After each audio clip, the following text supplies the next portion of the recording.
Hello and welcome to another episode of No Such Thing as a Fish, a weekly podcast. This week coming to you from the Comedia in Bath. Hey! My name is Dan Schreiber. I'm sitting here with Anna Chazinski, Andrew Hunter-Murray, and James Harkin. And once again, we have gathered around the microphones with our 4 favorite facts from the last 7 days. And in no particular order, here we go. Starting with you, James Harkin. Okay, my fact this week is that it's easier to speak Dutch if you're drunk. Ooh. As in, if you're a non-native speaker. Yeah, if you're Dutch, you tend not to have too many problems in general if you're Dutch. Yeah. And you can't be absolutely hammered. You have to be very slightly 1 pint kind of drunk. And this is a study that's been done recently. They got 50 native German speakers to talk to a Dutch person in Dutch. And then they recorded it, and they asked some Dutch people afterwards, how did they do? And the drunk people did a little bit better. But unfortunately, I did read on Reddit, someone posted on Reddit, that Dutch is basically like a German got drunk and can't speak properly anymore. There's a lot of slurred sounds in the fleur. I didn't know you speak, and you're not even drinking. Does anyone here speak Dutch? Wow. No. Have another drink and then see. Because I wonder if it's slightly by accident that when you're drunk, you're just a bit more confident and you're saying words, because they've had words that are actually quite similar to English. So the word for apple is apple. The word for pear is pear. Wait, someone does speak it down there. Who's saying it, as I said? Or you've gotten what I'm doing now? He just owns a greengrocers in Antwerp. I think that person has just understood the admittedly complex joke that you're doing right now. Yeah. But yeah, it wasn't so much remembering the words as much as they had better fluency and better pronunciation. That's what people said. Okay. And weirdly, the people themselves didn't think that they were doing any better. You would think if you're drunk, you have a bit more bravado, but they didn't really have that. The people themselves thought, I'm doing okay. But actually, the Dutch people went, that's amazing. But Dutch people are so English proficient. Yeah. About 90% of people in the Netherlands speak really good English. So it's quite hard to get conversation with people in Dutch. I went there earlier this year, and as soon as you open your mouth and try to say hello or something, I was, apple. Yeah. You're spotted a mile off, and they immediately say, oh, hello, how are you doing? What would you like? You want an apple? Do you want a pink lady or a russet? And it's very hard to... But actually, this study was, it was German-speaking Dutch, but actually there was a 1972 study which showed that Americans could speak Thai a bit better if they were a bit drunk. Really? Yeah. I speak Mandarin much better when I'm drunk. And I do speak Mandarin. I grew up in Hong Kong. And yeah, I do notice that when I'm drunk, I'm awesome at it. There's no anecdote with that. I just want to sort of big up my language speaking abilities. Has anyone else ever noticed that about you? Or is it just that you think that... No, I just tell it to people who don't speak Mandarin. I'm like, whoa, I am kicking ass right now in my Mandarin. But I couldn't know, because I was really bad as a kid. I was the only kid in my year that when I went back to school had forgotten his name in Chinese. Oh my God. Isn't your name in Chinese Dan Dan? Oh, yeah, no, that was my nickname at school. This is so bad. So my name's Dan, obviously. I was called Dan Dan at school, and I thought that was a really cool nickname because everyone knew my nickname, and I was like, wow, that's so cool. And they'd be like, older kids, hey, Dan Dan. And I only found out, it was about 6 years ago, I was living in England. I was in my late 20s, and I put on Facebook saying, Dan Dan just won a game against an old Hong Kong friend, and someone wrote, haha, Dan Dan, you know that means testicles in Chinese, right? And I had no idea. No one told me. I wrote to my friends at school, my old school friends. I was like, did you know I was called Balls this whole time? And they're like, yeah, did you not know? The whole childhood, I thought I was cool, and I was just a boy called Balls. And a boy called Balls who forgot his name every holiday. Yeah. And genuinely, I would sit in class, and I would be sweating because they'd be doing the roll call, and I'm just there going, I have no idea what my name is. And when it gets to it, and then there was one time that I thought my name was Sierbor, but I thought it was Lawbor, which is radish. So then I just got called Radish Balls or something, I guess. So it's hard. So I'm very proud when I get drunk and remember my Mandarin. I think you say remember your name. I'm always impressed by that. But getting drunk can improve your skills in various ways, can't it? So the snooker player, Bill Verbenjuk, how do you say that? Werbenek. Werbenek, Verbenjuk, like who's counting? He used to get... The referee. He used to get really drunk. So he used to have 6 to 8 pints before a match, and then he would have one during each frame during the match, and that made him play better. And everyone does always think that they play a bit better after a few pints. After a few, maybe, but not after. How many did you say? 6 to 8 6 before to a 8. game, and then Sorry, during the game. How many frames are there? I presume there must be only about 3. Well, in the World Championship final, which he never reached, I don't think. I think there's like 34 or something. Oh, okay. 37. I can see why he never reached that stage. But also, the World Anti-Doping Agency bans alcohol from just 5 sports. So it bans you from drinking from 5 sports. Motor racing.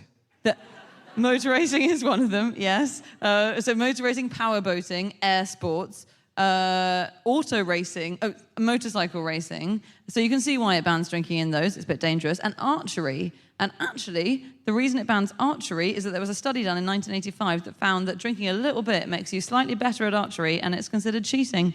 Oh. Yeah. So That's why that Strongbow guy is so good, isn't it?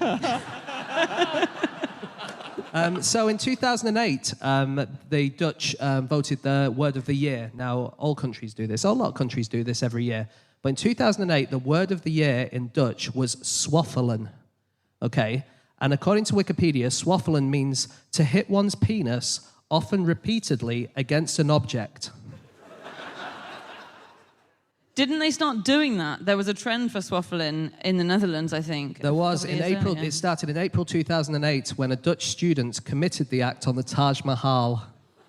That was it, yeah. Now that, I mean, that's not cool, is it? I don't know, but I don't think it is. I've never known what's cool, but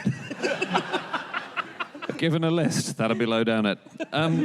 They've got the words in Dutch are so amazing. They do similar to German, which has a lot of these compound words. You know, we just strap words together like a glove is a hand shoe, which I think is cool. Mm-hmm. So porcini mushrooms, and I'm going to mispronounce this, are eekhoornsbrood, which literally means little squirrel's bread. Yeah, that's really sweet. Peanut butter is pindakaas, or peanut cheese. Slightly less appealing.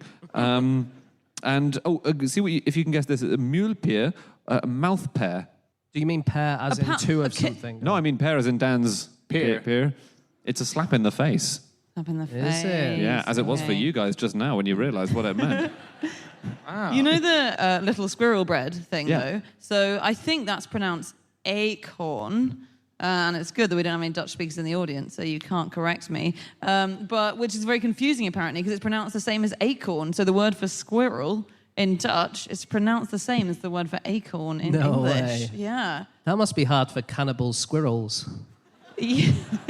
Well, they don't get caught, I suppose, because they just say, I'm going out to eat an acorn. And their mates go, yeah, fair enough. And then they eat their brother. I found a word, it's Finnish, but this is just a great description of a word that means a lot, and it's a Finnish word about being drunk. Kalsajuchunnit. That is the feeling when you're going to get drunk home alone in your underwear with no intention of going out. Wow. So you just go, I'm just going to have a kalsajuchunnit tonight, guys. Yeah. It does make it sound like a choice, which is nice. True. Did you know, I mean, this is so off topic, but I read a study this week that said that if you refer to yourself in the third person, it is a great way to de-stress. So if you're stressed out, instead of going, oh my God, I'm really, really scared about this show I've got to do tonight in Bath where I haven't done any prep for it, then all you need to do... For instance. like, random example. All you need to do is you step back and you go, Anna's really worried about a show she has to do tonight. Sorry, James is really worried about a show he has to do tonight in Bath. And if you talk to yourself in the third person, it de-stresses you. And it genuinely works. I do that quite a lot. You do. I've heard you do it. Yeah. You always go, James! Yeah, he does. But you sound very stressed when you're doing it. You're always saying, oh, James, you idiot! That's what I do, yeah. James is going to lock you in the cupboard. I'll be honest, it's pretty messed up. I'm not stressed, though. You're not. James isn't stressed, that's what you say. I'll say what I want. Daniel is scared. So here's the thing about the Dutch language. Oh, yeah. There was a guy called Johannes Goropius Bicanus, and he thought that Dutch was the original language in the whole world. Okay? And his logic behind this was that the word Adam sounds a bit like the Dutch words hartdam, which means damn and hate. Okay? And Eve sounds a bit like you that, meaning the eternal barrel. Okay? And he thought that these two names were originally Dutch, and therefore Dutch was the language of the Garden of Eden, and therefore Dutch is the original word, and then everyone just kind of stole words from them. Wow, that is a desperate man who has too much time on his hands. He also thought that Antwerp was founded by Noah's kids. After the big flood, they decided to go to this place which is basically below sea level. Wow. But on Noah's Ark, there would have been some ants, so maybe they said, we'll name the city after whatever gets off first, and then the ants got off first? Sure. I mean, I'm reaching here as well. I read a great fact about Adam and Eve the other day, which is that they weren't really humans because they were prototype humans, so they were actually garden vegetables, both of them. So if you look at old drawings of them, they're like Gru in Guardians of the Galaxy, like tree-like characters. Dan, can I just take you back to the beginning of this bit of yours where you said, I read a great fact? Yeah.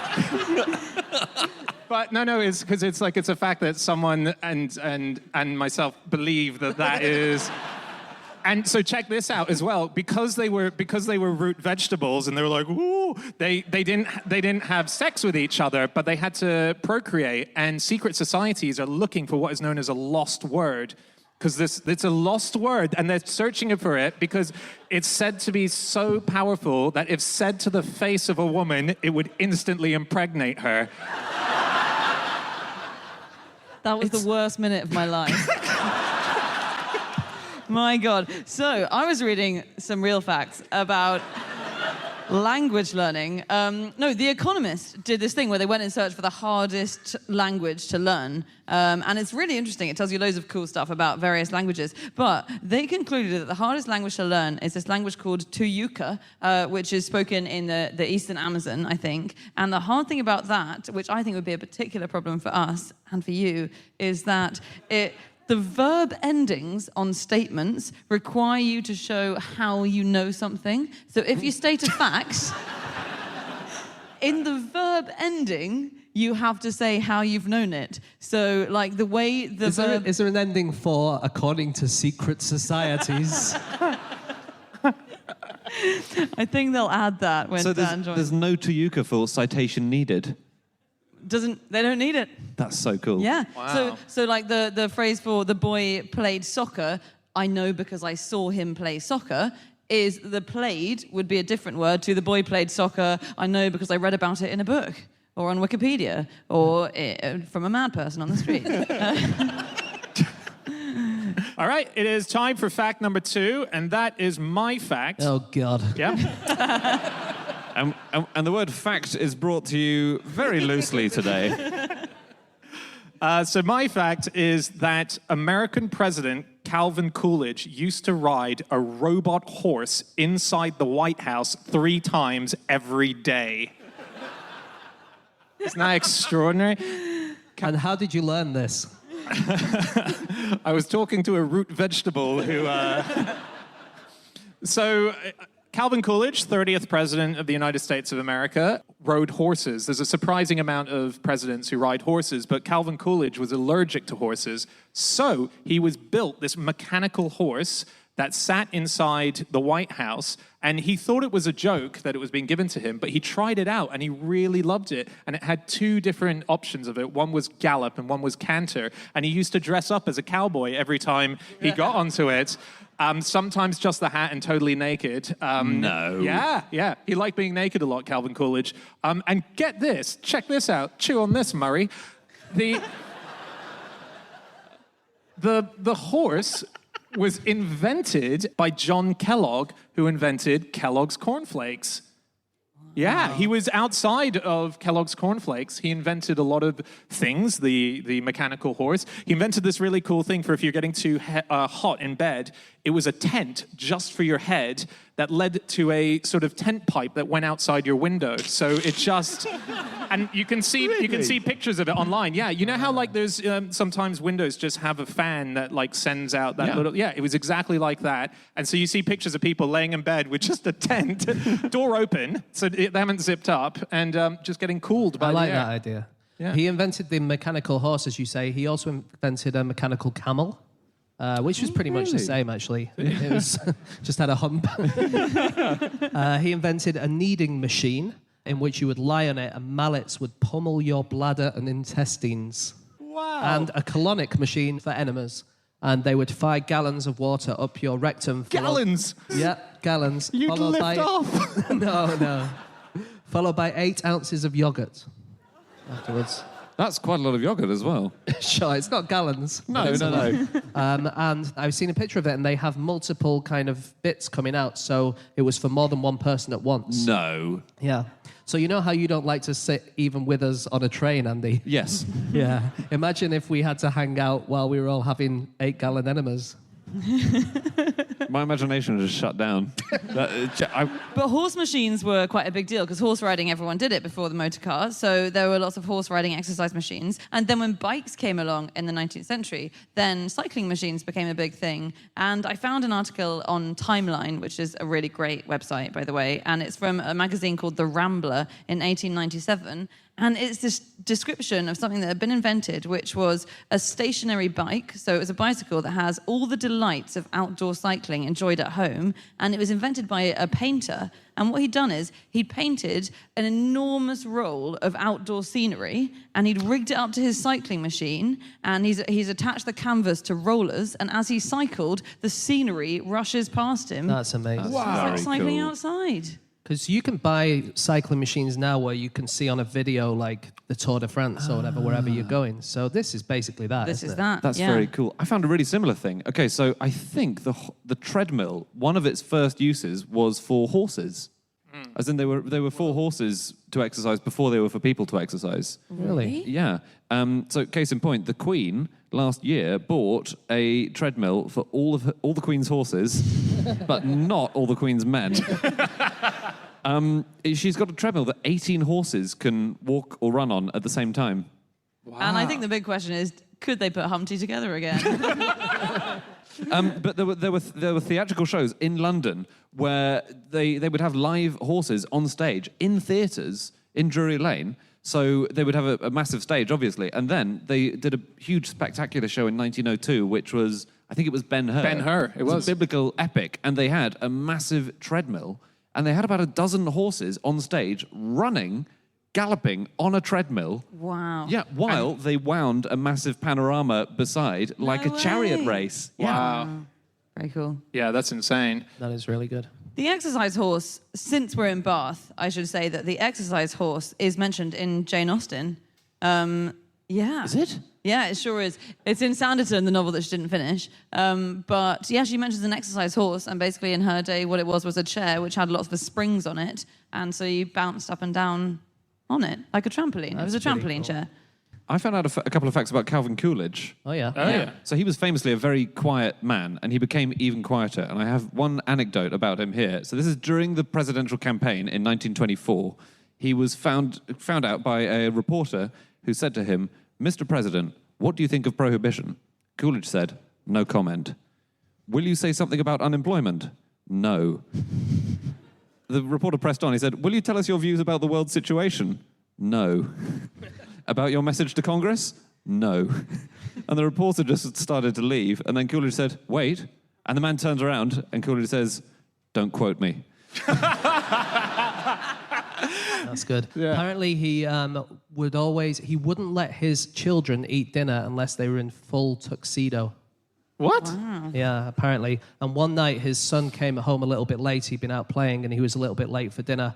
And he said, "Oh, what, do I really need to dress up? Can I not just go and eat dinner in this?" And he said, "Young man, tonight you are having dinner with the president." Oh. We've mentioned him, haven't we, a few times on the podcast? He used to like to play little pranks. So he used to do a thing where when he was in the Oval Office, he used to press an emergency buzzer that meant the Secret Service would rush in because there was an emergency. But he would press it and quickly hide underneath the desk. And they'd come in looking for the president and be like, oh, Jesus, he's gone. And yeah. Well, he loved to sleep, so maybe he was just taking a nap. One other famous thing about him was that he slept 11 hours a night, and then he took frequent naps and long naps during the day. And this is the thing people knew about him. So he said nothing, and also he was unconscious most of the time. And one of my favorite people ever, Dorothy Parker, the excellent, witty, literary figure of his time, said when she heard about his death, when someone told her he had died, she just said, how could they tell? That's what he was famous for. When he was awake, he was a bastard, I have to say this. When he went fishing a lot when he was awake, and he insisted that his Secret Service men bait his hook for him, okay? Fine, I mean, it's a bit hoity-toity, but whatever. But then, as the Secret Service guys were baiting the hook, he would jerk the fishing rod and try and spear them in the finger with the hook. Wow. And he really enjoyed it. He told people how much fun it is to do. That does sound like fun. Oh. Do you think, how long ago was Coolidge? 100 years or something? 20s, yeah. Just less, yeah. So, now we kind of hear all the fun stories of the things that he did. Do you think we'll hear fun stories in 100 years' time about the current president? We're hearing them now. What? It's quite sweet, his relationship with his wife, who was famously a really outgoing, gregarious person. She's called Grace. And so he was the absolute opposite of her. And the way they met was when she was reading law and she saw him shaving in his house. So he was in his bathroom having a shave and his window was facing out into the street and he was wearing just his underwear with his suspenders round his waist, like braces, not female suspenders, suspenders around his waist, and he was wearing a bowler hat. And so she saw him and laughed, as you would, and he looked round out of his window, saw her, tipped his hat, and went back to shaving. And that was the start of their relationship. Tipped his hat? Yeah. I was looking at other historical ways of exercising and losing weight. Yep. And I found one online called the Hallelujah Diet. And apparently for the Hallelujah Diet, you have to ask yourself, what would Jesus eat? Ooh. Okay. And so the idea behind this is that Jesus, if he was around now, would probably be a vegetarian, probably wouldn't drink, he'd have quite a good diet. And they stress on their website, it's not about saying what people actually ate in the time of Jesus, because according to them, they obviously didn't have a great diet, as Jesus was constantly healing the sick. You know that Jesus has a house waiting for him if he does come back in Bedford? So there's the Garden of Eden is said to be in Bedford. Not Eden again, Dan. This is by a thing called the Panacea Society, and they believed that the Garden of Eden was in Bedford, and so they set up the society to make sure, because if Jesus came back for some reason, he would go back to Bedford, and they bought a house for him, which was a sort of semi-detached, I think. Not even a detached house. Maybe it was a detached No, house. it's not. Actually, It's a a terrace. semi-detached. Humble son of a carpenter wouldn't live in a detached house, would he? I've seen this place, and it's an end terrace, in fairness, but it's a terrace. Right, okay, yeah. I would say that's semi-detached and end terrace. Oh, yeah, okay. But I also think that's why he's not coming back. He keeps on going, what kind of property have you got lined up for me? It's still the old terrace house in Bedford. I'll stay up here for a little while longer. But yeah, I think they rent it out to families, but if he does come back, I think there's a policy that he... I don't know if they know that, You but can I assume... imagine the family receiving the phone call. Hello? Yeah, Mr. Sanderson, you are not going to believe this, but... It's hard to believe that Jesus would turf out a family from their house. Well, he turned out the Pharisees from the temple. He was a turner-outer. Anyway, we need to move on, guys. All right, it is time for fact number 3, and that is Jasinski. My fact this week is that a member of Iceland's pirate party just injured her eye and had to appear on TV wearing an eye patch. This is the nicest of all pirate-related stories, because it would be harrowing to hear she'd lost her lower leg and had to have a peg leg. That's true.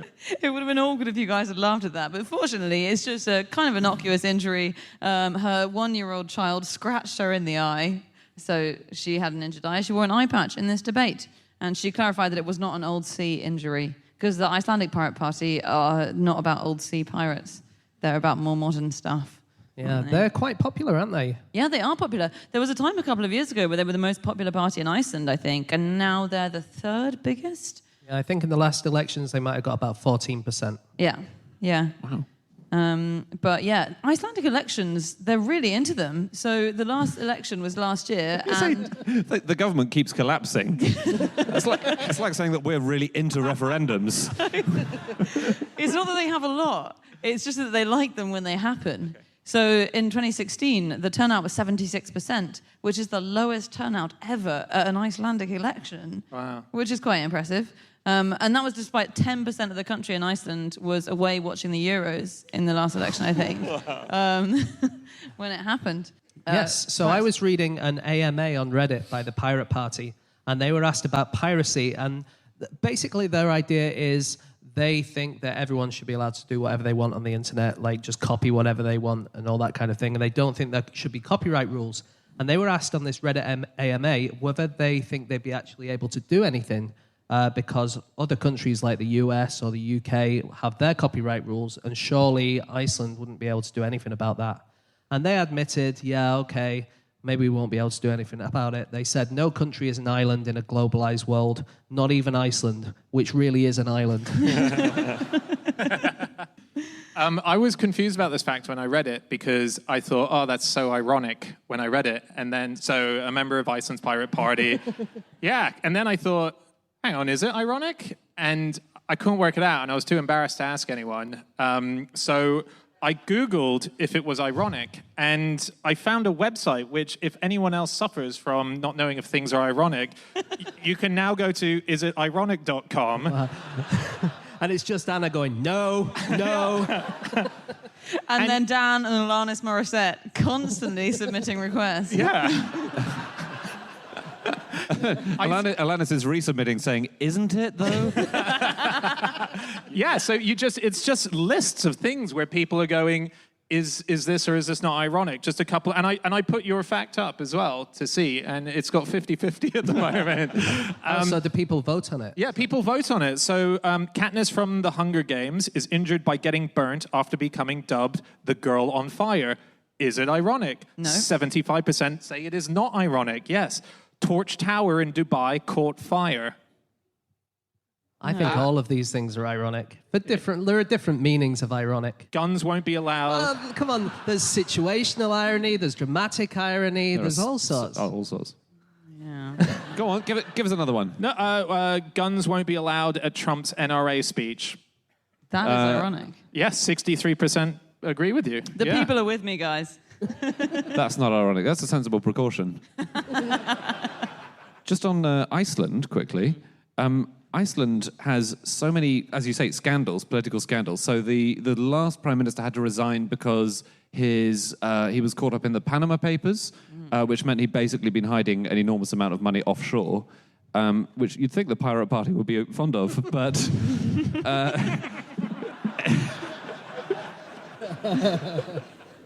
they weren't happy.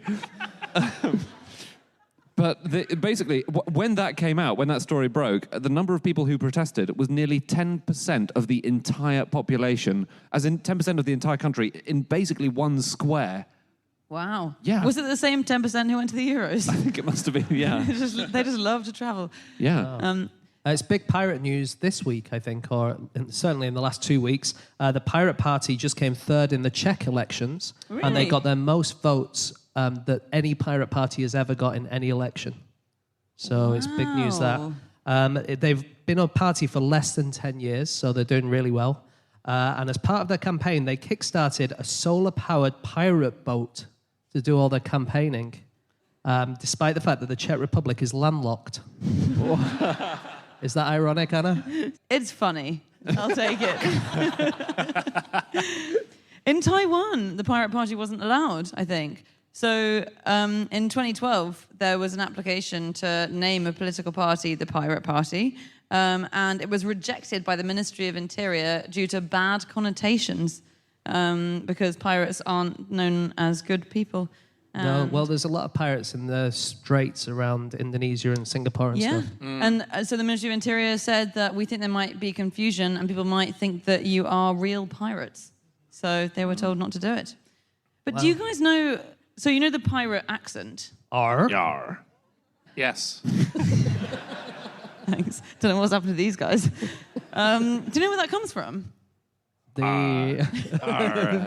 Somerset. Everyone went from Somerset and Devon and ran away to sea. That's exactly what it is. It's not what it is. It was popularized in the 1950s by a guy called Robert Guy Newton, who was a Hollywood actor at the time, and he was the person who was in Pirates of Penzance, I think, and he played pirates in a few films, and he was from Devon, and he just decided, I'll just really up my Devon accent, and so he did that, being a pirate, and then people decided that that was what pirates sounded like, so that's where it comes from. That'd be a damned lie. But actually, pirates, they came from all over the place, didn't they? And apparently, I read an article that says the most number came from London. So really, the more correct pirate accent would be kind of a Cockney-ish accent with a load of thous and these and... Isn't that what Johnny Depp has in... What does he have? It's a Keith Richards accent. Is that Yeah, Cockney? I guess so. Yeah, I think so. Yeah, that's good. It's kind of nothing. Extremely accurate movie.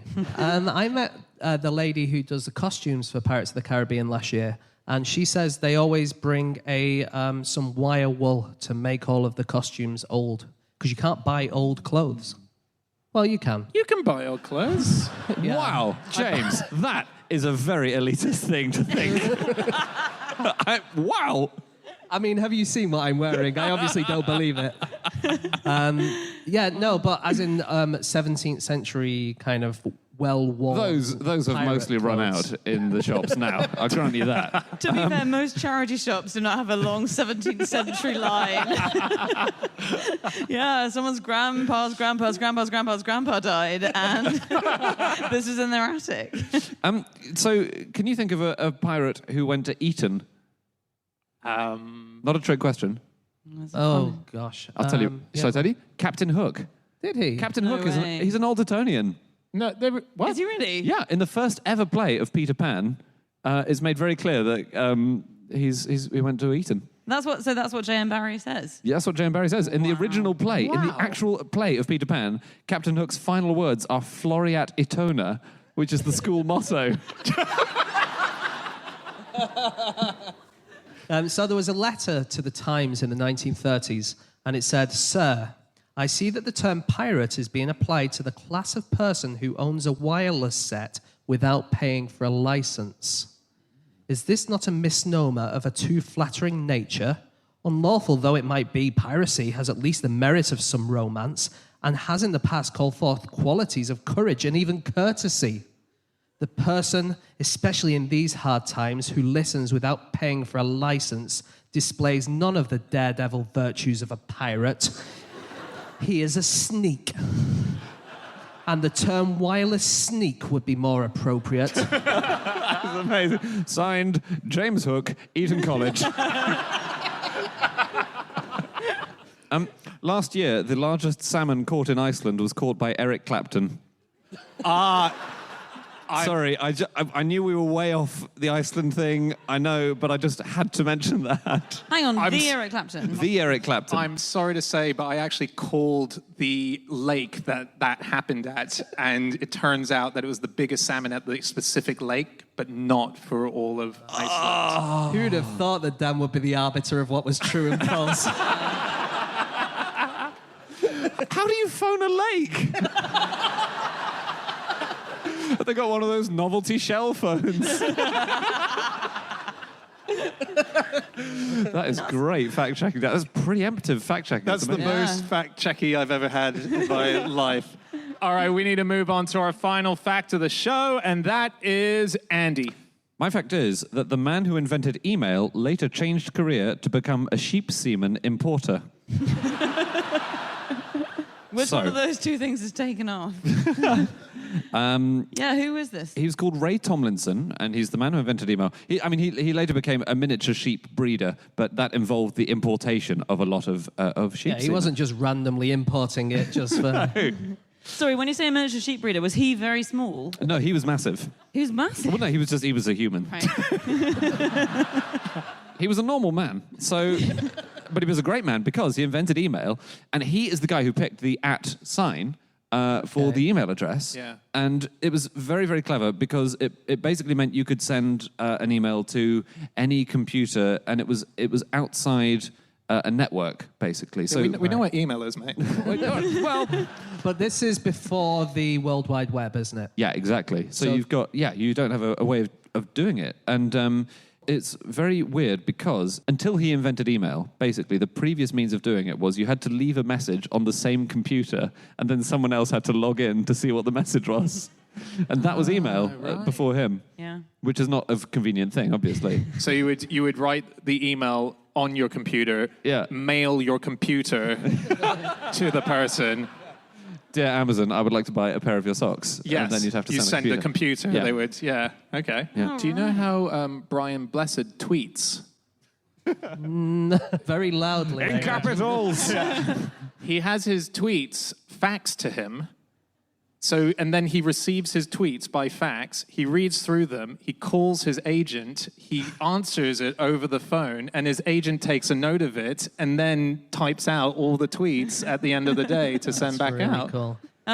So the @ symbol seems to be the thing that Ray Tomlinson gets asked about the most, right? And I think it's weird that we don't have a name for the @ symbol. And we call it the amphora, but no Well, one. we all call it the @ We call it the symbol. @ call it symbol. symbol, yeah. Yeah, show of hands. Who calls it the amphora? You know. I've never seen fewer hands go off in a room. But you can get me on podcast amphoraQI.com. That's what I would say. But no, all of the countries call it something interesting. So I think is it in Spain or Italy? It's the ciocchiolo, which is a little snail. In Russia, it's the word for dog. In Norway, it's called the sign of the meow, which maybe is to do with the tail. It looks like a cat curled up with its tail. It looks like a cat curled up.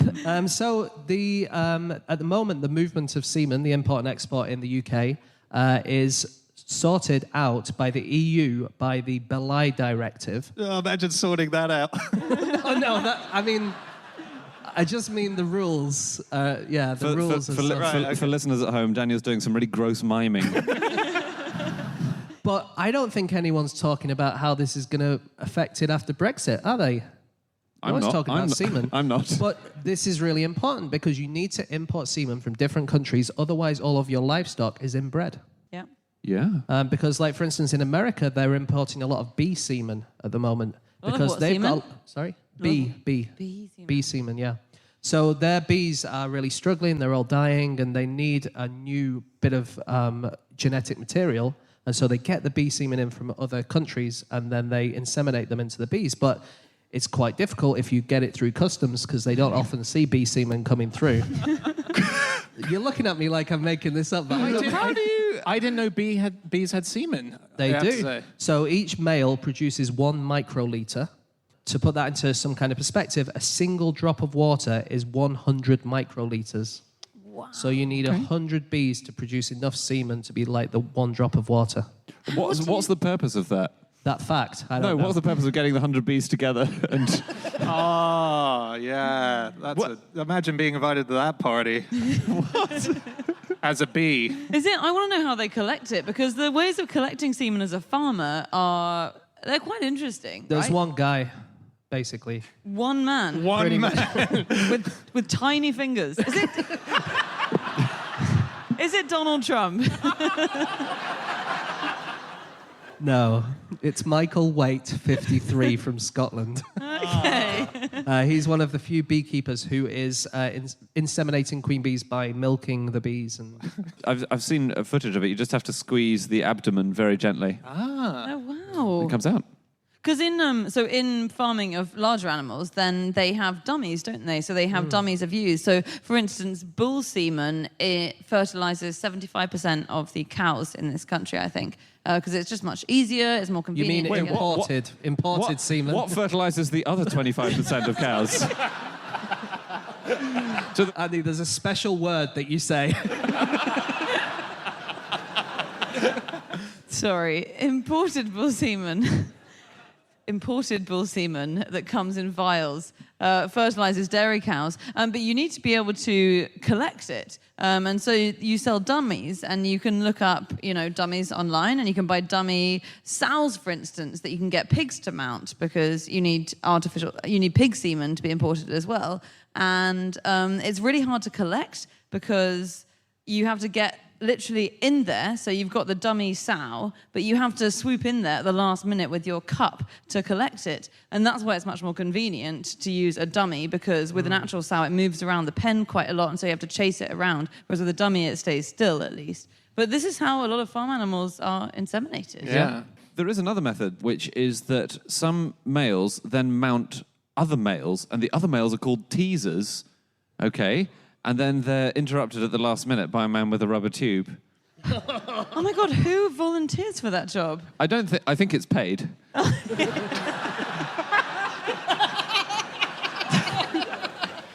Guys, we need to wrap up in a sec. Have you got anything before we do? I have something on sheep breeding. Oh, yeah. Alexander Graham Bell was into sheep breeding. He noticed that some sheep had more nipples than others. And he tried to systematically breed sheep with each other to get more nippled sheep. And he wrote a paper in Science in 1904 called The Multi-Nippled Sheep of Ben Bray. Okay, and he managed to eventually... They don't talk about this when they're talking about the phone, do they? He eventually yielded 5 and 6 nippled sheep. And he thought that if they have more nipples, they'd be more fertile. But he was wrong about that. They just had more nipples. Everyone knows the first phone conversation, don't they? Dr. Watson, come here, I want you. But no one recorded what came next, which is, I want you to read this paper I've done about nipples on sheep. All right, should we wrap up, guys? Okay, that is it. That is all of our facts. Thank you so much for listening. If you would like to get in contact with any of us about the things that we have said over the course of this podcast, we can be found on our Twitter accounts. I'm on @Schreiberland. Andy? Amphora, Andrew Hunter M. James? @James Harkin.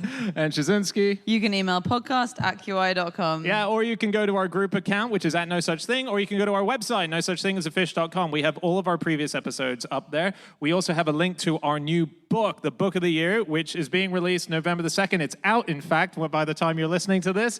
And we're about to give one away to one of the members of the audience, because we asked them to send in a fact at the beginning of this show. And Andy, you've picked a winning fact. Yes, this fact comes from Karis Rubenzer. I hope I've pronounced your name right. And it's that the inventor of the bra had a pet whippet named Clitoris.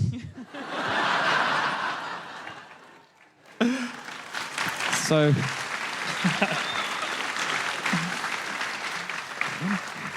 And just one last thing before we wrap up. This is such a cool venue. We're so proud to have come up here to play it. We've heard so much about it from our friends who have been here as well, and it has lived up to what they said. And you'll notice that on your seats, you would have been given this thing, which is Save Bath from Being Boring. Comedia is looking for crowdfunding to make sure that it can be secured as a community-led place. So please, if you can, go to this crowdfunder page, help it out, because it's my first time to Bath, but I do know from doing comedy that venues like this do get shut down, and they're really important, and they're so good, and that's how comedy in this country, and it's the best country in the world for comedy, still exists. So please go to this and help them out. We will be back again next week with another episode. Guys, thank you so much for being here tonight. We'll be out the back signing books and so on. We'll see you then. Goodbye.